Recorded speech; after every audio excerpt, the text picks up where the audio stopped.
yetu liye mbinguni, yetu yetu, amina Baba yetu liye, jina lako litukuzwe. Halo anak-anak, shalom. Apa kabar kalian? Baik-baik ya. Nah, ketemu lagi dengan saya Butara. Nah, untuk pelajaran pendidikan agama Kristen dan Katolik, Butara mengucapkan selamat belajar.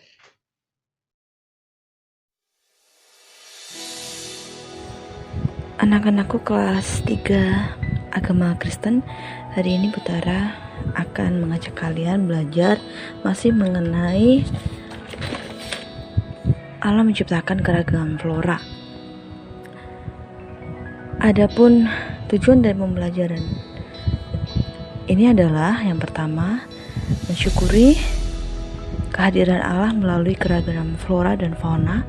Yang kedua, menunjukkan tanggung jawab dalam memelihara flora dan fauna. Dan yang ketiga adalah memahami contoh tanggung jawab dalam pemeliharaan flora dan fauna di sekitar kita. Lalu yang keempat, membuat sebuah karya berkaitan dengan tanggung jawab dalam memelihara flora dan fauna di lingkungan sekitar kita. Nah, anak-anak, sebelum kita belajar, terlebih dahulu Ibu ajak kalian untuk berdoa. Tuhan Yesus, terima kasih atas segala yang telah Engkau berikan buat kami nih anak-anakmu kelas 3, mau belajar tentang kebenaran firman-Mu. Mampukan mereka untuk bisa belajar dengan baik di dalam nama Yesus. Haleluya, amin. Anak-anakku kelas 3, dasar dari pembelajaran hari ini diambil dari kitab Kejadian 1 ayat 11, ayat 26-30, kitab Kejadian 2 ayat 8-15, dan juga kitab Kejadian 9 ayat 3, serta yang terakhir adalah kitab Mazmur 104 ayat 14.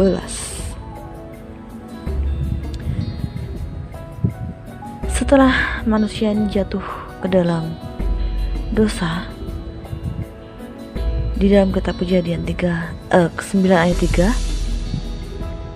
disitu dikatakan bahwa selain tumbuh-tumbuhan yang berbiji dan buah yang berbiji, Tuhan juga mengizinkan manusia makan ciptaan Tuhan yang hidup dan bergerak, yaitu binatang. Adapun manfaat tumbuh-tumbuhan bagi manusia antara lain, yang pertama adalah sebagai sumber oksigen. Nah, kita tahu ya, oksigen ini dibutuhkan kita untuk bisa bernafas, termasuk tumbuh-tumbuhan dan juga binatang. Nah, pada siang hari tumbuhan yang mengeluarkan oksigen atau kita sebut sebagai O2, yaitu udara segar yang dihirup oleh manusia dan binatang. Tetapi pada malam hari tumbuhan justru menyerap oksigen. Nah, sebagai sumber pangan juga di dalam kitab Kejadian 1 ayat 29-30, itu salah satu dari manfaat tumbuhan bagi kita manusia.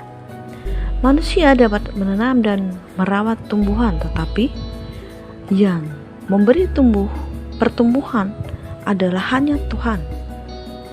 Manusia harus dapat menjaga dan melestarikan alam ciptaan Tuhan dengan penuh tanggung jawab agar terus dapat mendatangkan manfaat bagi manusia. Adapun usaha yang dapat dilakukan manusia untuk menjaga dan melestarikan tumbuhan adalah yang pertama, bisa mengolah tanah dan pertanian. Kedua, perkebunan dan kehutanan.